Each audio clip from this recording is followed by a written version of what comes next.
Selling your car to Carvana is as easy as... As easy as pie? Sure. All you have to do is enter your license plate or VIN. As easy as a stroll in the park. Okay, then just answer a few questions and you'll get a real offer in seconds. As easy as singing. Why not? Schedule a pickup or drop off and Carvana will pay you that amount right on the spot. As easy as playing guitar. Actually, I find that kind of difficult. But selling your car to Carvana is as easy as... Can be. Visit Carvana.com or download the app to get an instant offer today. Between the kids being home and hosting, everything in our house gets used up in summer. With Instacart, I can save money by stocking up on all my favorite summer brands. I save time by getting everything delivered in as fast as an hour. And I save myself a sink full of dirty dishes by stocking up on paper plates for the annual summer cookout. Save more on summer essentials? Spend more time enjoying summer. Add summer to cart. Download the app to get free delivery on your first 3 orders. Offer valid for a limited time. Minimum $10 per order. Additional terms apply. Welcome to the Human Capital Innovations Podcast, your go-to source for personal, professional, and organizational growth and development. We hope you tune in often for all things people management, organizational development and change, organizational leadership, and social impact related. Maximize your personal and organizational potential with Human Capital Innovations Podcast.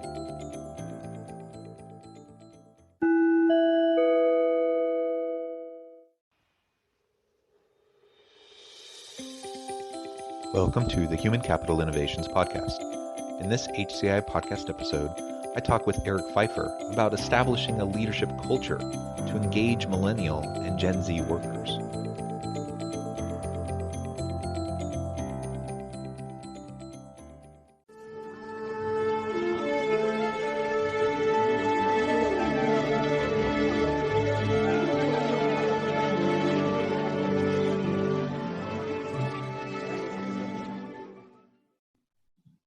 Eric Pfeiffer, welcome to the Human Capital Innovations Podcast. Thank you so much for having me. Yeah, it was a lot of fun getting to chat with you in the pre-interview and getting to know you just a little bit. And it's always fun when I meet up with and talk with people from Southern California. As we were discussing, my wife is from San Clemente. It sounds like you surfed there a lot when you were younger. What a wonderful place. And it's nice to have those little connection points as we, before we start to dive into, these professional conversations. But I'm really excited to talk with you today about establishing a positive leadership culture, engaging Millennial and Gen Z workers in more productive ways, and really where the disconnect may be within organizations right now, and how we can overcome those. As we get started, I just wanted to share Eric's bio with everyone.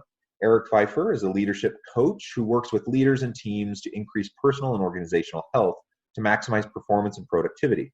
After spending almost 2 decades improving the operational leadership culture of hundreds of organizations, Eric knows the bottom line value of building the most important part of any business platform, the people. A small investment in the leadership culture of any organization is guaranteed to pay incredible dividends. He currently is working with leaders and organizations in the construction, hospitality, restaurant, financial, pharmaceutical, and professional athletics industries. And what an interesting kind of portfolio of clients that you have, the range of activities that you're involved in. And I'm just super excited to have the chance to talk with you today. Anything else you want to share with listeners by way of background before we launch in? No, I think it's interesting that you picked up on the diverse portfolio of the types of organizations and industries that I and we work in. And a lot of that has to do with the fact that we are in the people business. And we believe that all organizations are powered by their most important capital, which is people. And so because we're in that people business, we've had the fortunate opportunity of working across lots of different industries. And what we find is all the cross-pollination from different organizations, different cultures is actually incredibly helpful versus staying maybe more industry specific in terms of the work that we do. Yeah, I feel the same way. My portfolio is similarly quite diverse. So, but people issues are fairly similar across different types of work, different industries, different levels of jobs within organizations. Now, obviously, there's nuances and there are specific differences, but people are people, and people are complex, and organizations are complex, and a lot of the same types of issues just surface over and over and over again across different organizational types. But really, again, to your point, there's just so much overlap, and I love the cross-pollination approach because I think too many people get caught up in their disciplinary and functional silos or their industry silos, and when that happens, you just fail to make the important connections across diverse ways of thinking that hinder your ability to innovate, really. So it's super important. And I would even add with that when you've got so many different types of people that are coming into one organization, the reality is every person represents their own culture, their own background, their own paradigms and perspectives.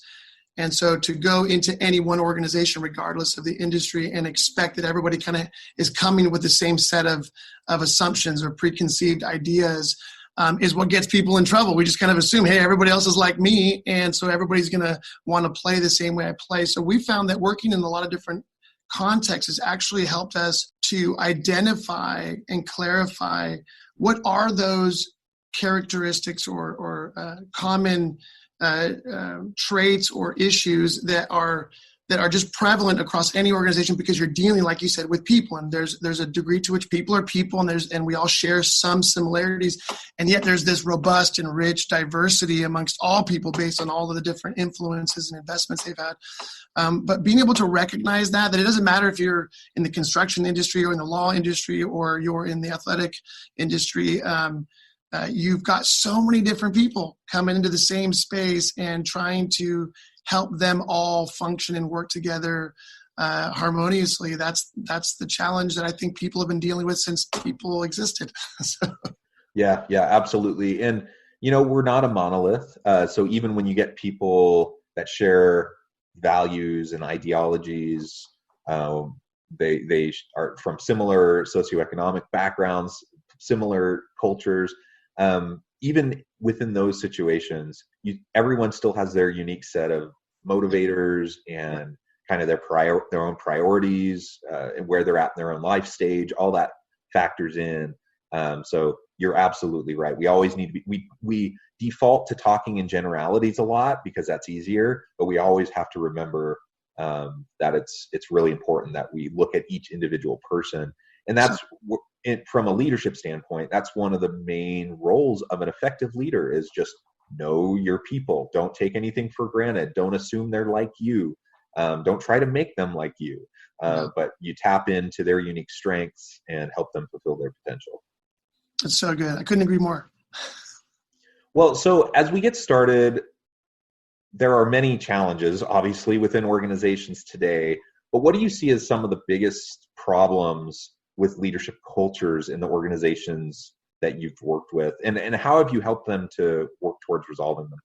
Yeah, that's a great question, John. And there's actually a lot of different aspects, and I'm sure that you can include a few of your insights as well. A massive, probably one of the most significant challenges in any leadership culture is how often we find that people don't really understand what culture is.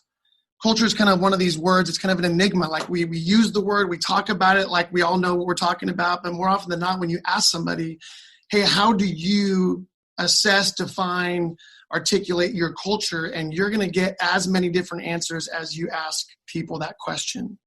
And so this is a simple, rudimentary, but very, very effective way of helping people understand what their culture is.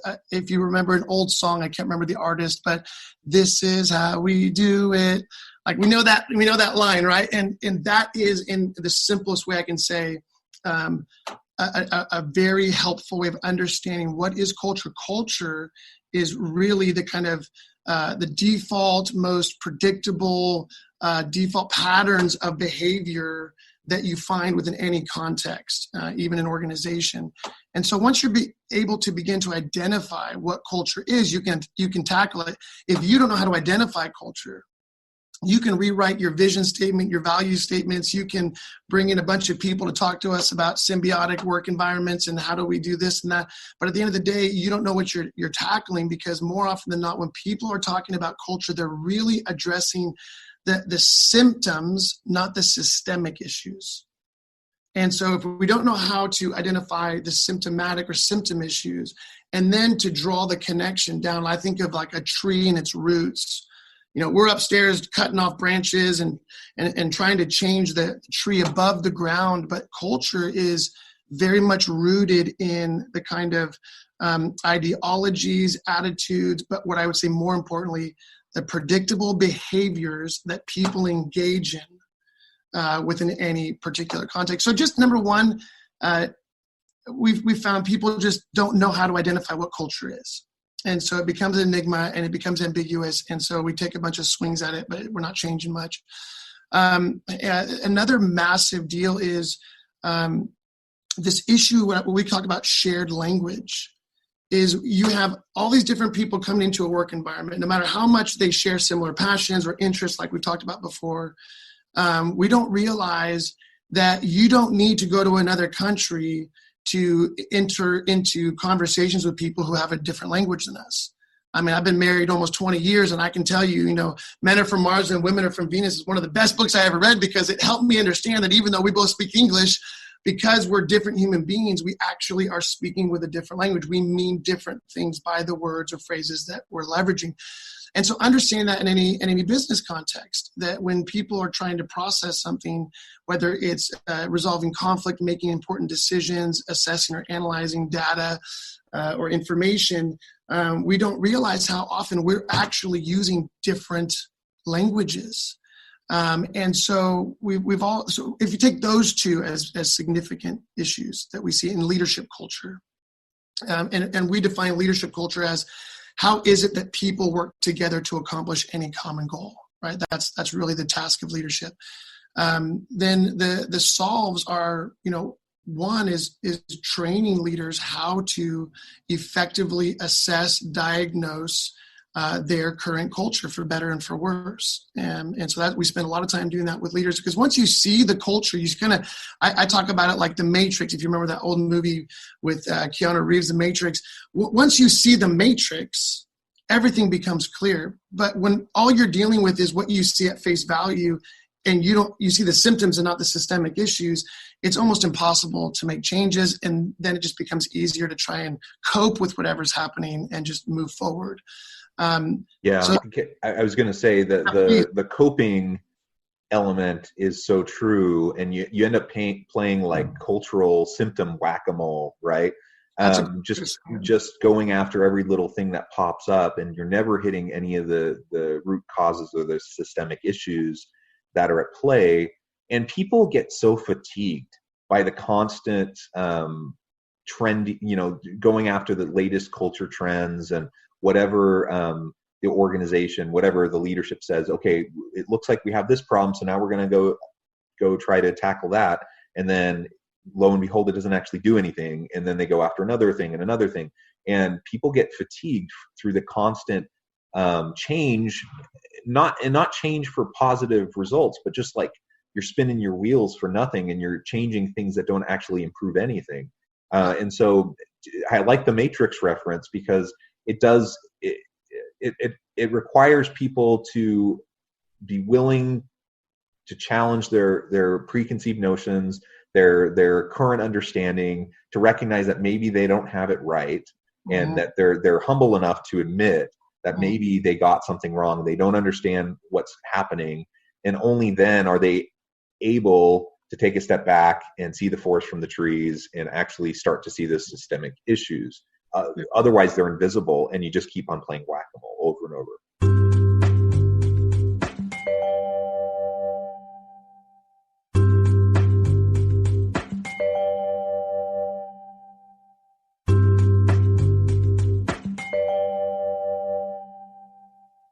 You got it. Well, early on in my career, I spent a lot of time coaching people through marriage, through challenges, through big decision making, through conflict resolution stuff.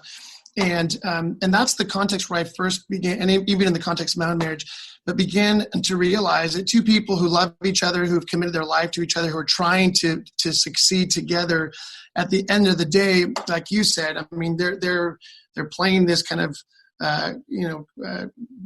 crisis whack-a-mole. I'm just trying to solve it with quick fixes. If we can just figure this out, and you look at the statistics, I mean, whatever your views on marriage are, put that aside. It's a human issue.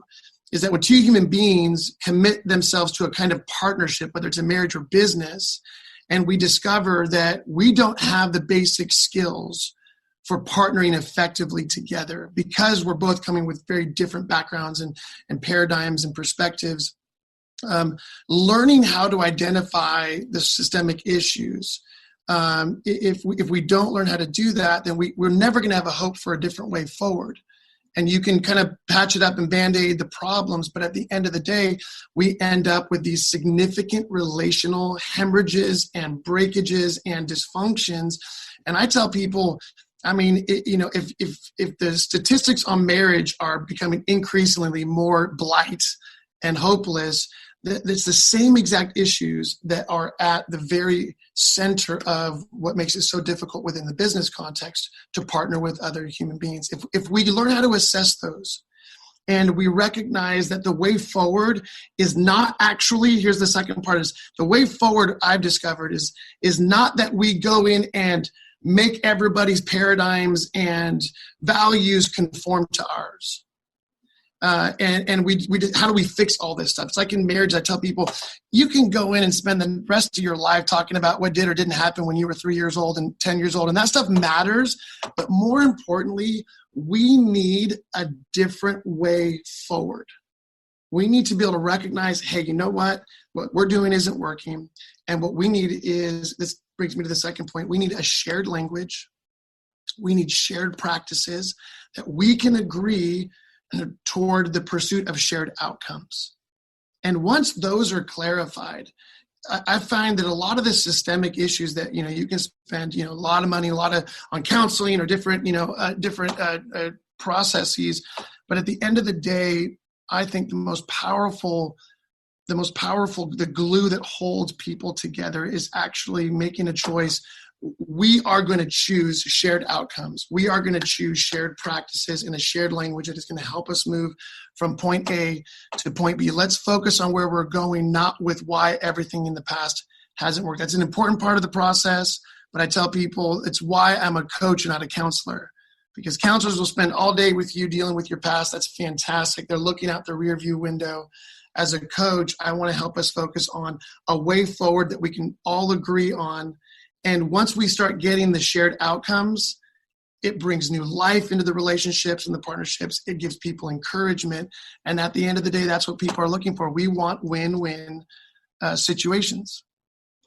Yeah, I mean, that's interesting that you have that background too in working with marriages. I've joked on the podcast before that I'm a bit of the black sheep in my family because all of my family are all social workers and therapists. So they work with people, but they work with them in that way. And then I'm the guy who does the same kind of stuff, but I do it in business, right? Yep. And you know what? Honestly, when we get together and talk, we have a shared language because it's the same stuff. It's the same sorts of issues over and over again. It's about developing and maintaining trust. It's about communicating effectively and so on and so forth. So I think all of what you just said is great, and it's helpful and just a good reminder to all of us and everyone who's listening, that people issues are people issues, and because people are complex, we can't shortcut an approach to effectively working together. Like, you just can't. And it doesn't matter if you're talking about a 20-year marriage. I've been married for 18 and a half years. Same thing, like my wife and I have to work at it because we know each other. We know we're committed to each other. We know we love each other. But miscommunications, even after 18 and a half years, still happen. And the same, if that happens in a marriage where you know each other that well, of course it's going to happen in the workplace, where you spend a significant amount of time with each other, but it's not, that as significant as a marriage. And so we just have to be committed to the consistent approaches to having healthy relationships all the time. And that actually gets me to the next thing I wanted to talk about with you. we sometimes we see a culture disconnect between baby boomer and Gen X employees, and then comparing that with the millennial and Gen Z employees, where there's just a disconnect. They're not speaking the same language. They have different core drivers and motivators. They prioritize things differently.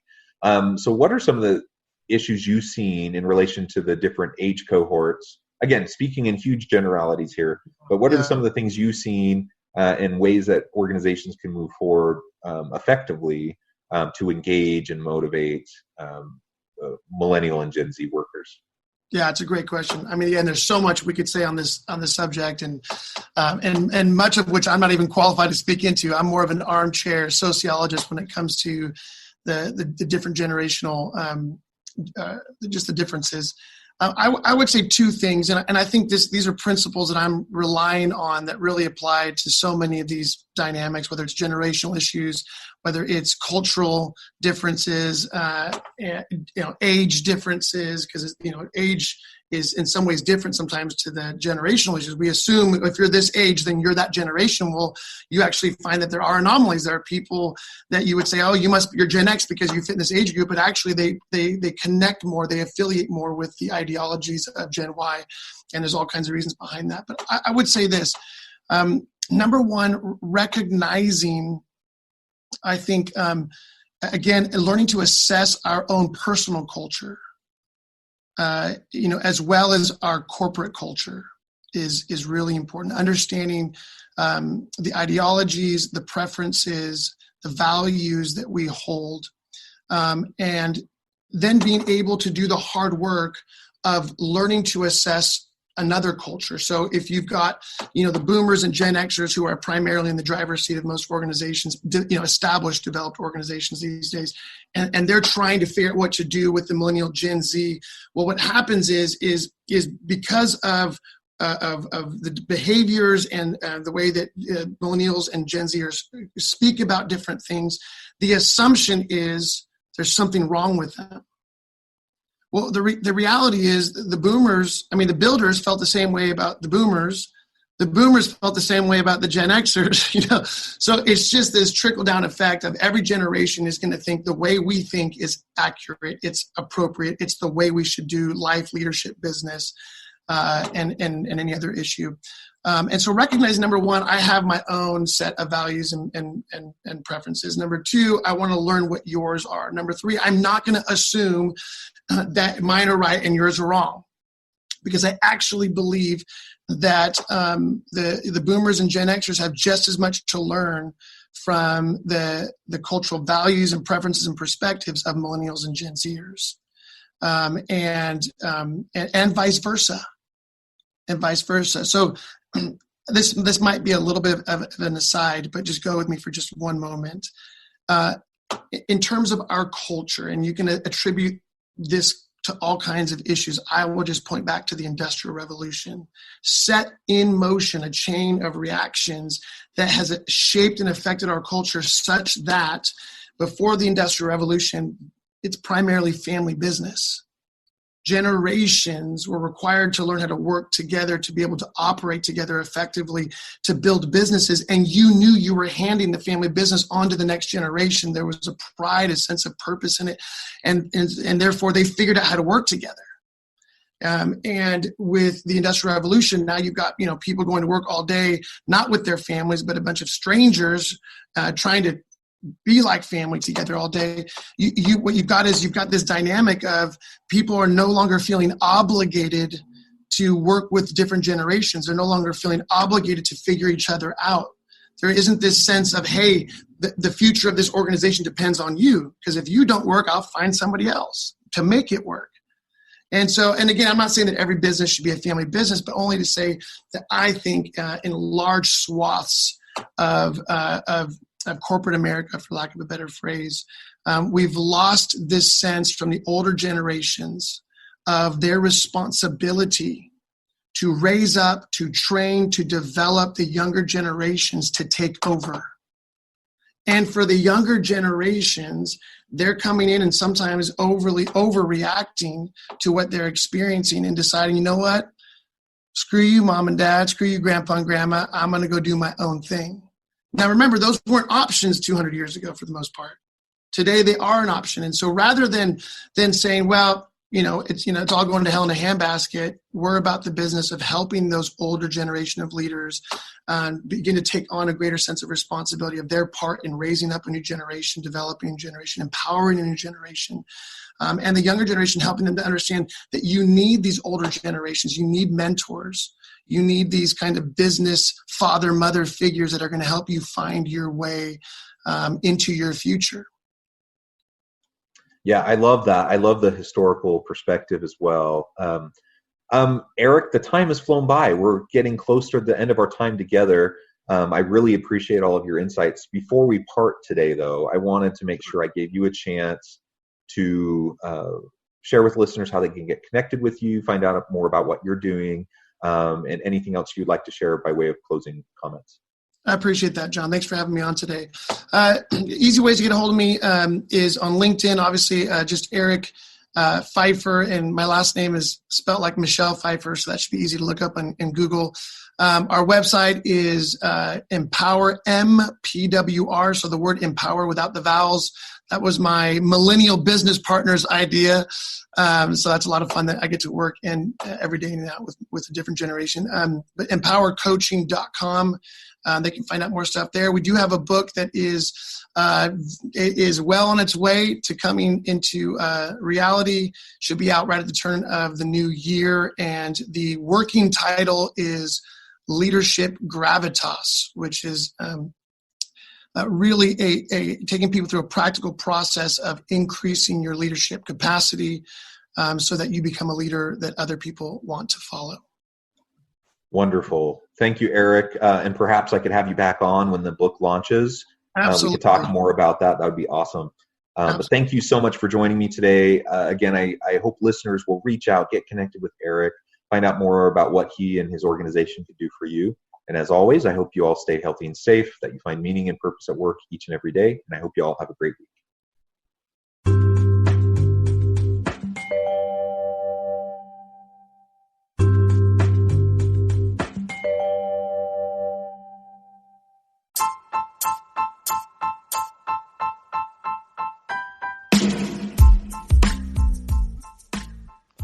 We are excited about the launch of HCI's new magazine, Human Capital Leadership.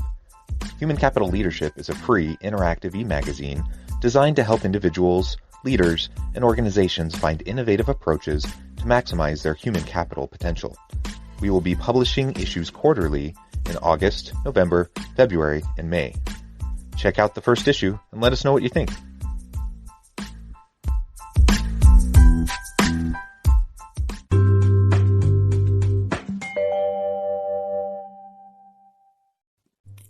Thanks again for joining us for this episode of the Human Capital Innovations Podcast. I hope you stay healthy and safe and that you have a great week.